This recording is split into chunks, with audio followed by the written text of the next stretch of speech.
Chers Dunkerquoises, chers Dunkerquois, comme chaque année, j'ai le plaisir de m'adresser à vous à l'occasion du premier jour de l'an pour revenir sur l'année écoulée et dresser quelques perspectives pour l'avenir.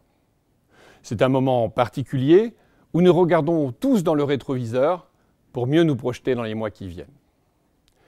Début 2021, j'avais formulé le vœu d'une année porteuse d'espoir sur le front sanitaire.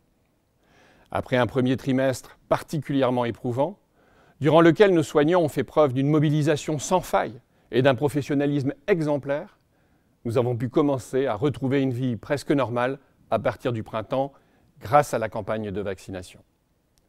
Depuis lors, en nous adaptant, nous avons pu éprouver la joie des retrouvailles et son cortège d'émotions collectives. La vie économique a également repris son cours et je veux avoir une pensée pour nos salariés et nos commerçants qui, eux aussi, ont su tenir bon. Malgré cette éclaircie, l'épidémie n'est cependant pas vaincue et nous devons continuer à nous protéger collectivement ces prochains mois. C'est pourquoi, en lien avec le préfet, nous avons été contraints d'annuler une partie des événements de l'hiver et c'est pourquoi nous devons toujours nous mobiliser pour renouveler la couverture vaccinale qui seule peut nous protéger durablement. Si la poursuite de la lutte contre l'épidémie marquera encore l'année 2022, cette dernière va aussi voir la relance économique mondiale s'accélérer.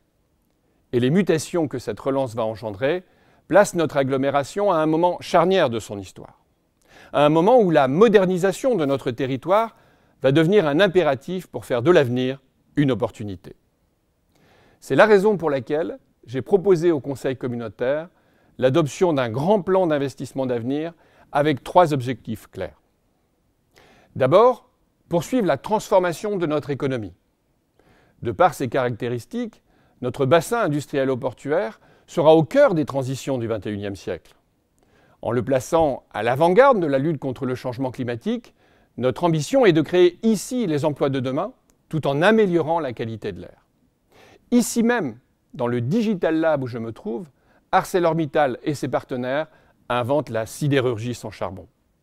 Aménagée par la communauté urbaine, inauguré l'été dernier, ce haut lieu de l'innovation témoigne de l'esprit d'unité qui fédère tous les acteurs de notre territoire autour d'un projet partagé.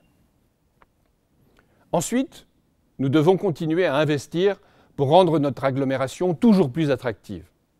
En ce sens, nous poursuivrons les transformations urbaines de tous nos quartiers pour faire de Dunkerque le modèle de la ville durable du XXIe siècle. Cette même logique nous amènera à choisir ensemble comment nous souhaitons continuer à moderniser nos grands équipements d'agglomération. Enfin, c'est à votre vie quotidienne que ce grand plan d'investissement s'adresse. En 2022, nous allons continuer à étendre à l'ensemble de nos services publics la logique éco-gagnante qui a fait le succès du bus gratuit. Dans le domaine de la mobilité, des déchets, de la consommation d'eau, dans l'amélioration thermique des logements, ce qui est bon pour la planète le sera aussi pour votre pouvoir d'achat. Nous investirons aussi dans la réussite éducative et l'entretien du patrimoine scolaire. Nous enclencherons une nouvelle étape de la modernisation du CHD que nos soignants méritent tant.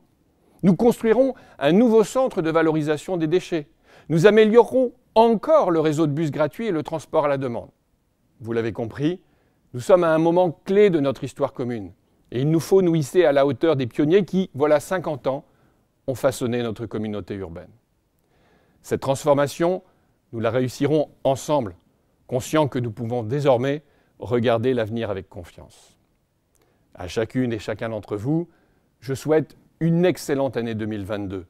Formulons le vœu d'une amélioration rapide de la situation sanitaire qui nous permette de partager à nouveau des émotions collectives à l'occasion des grands événements festifs et populaires qui sont dans l'ADN de notre territoire.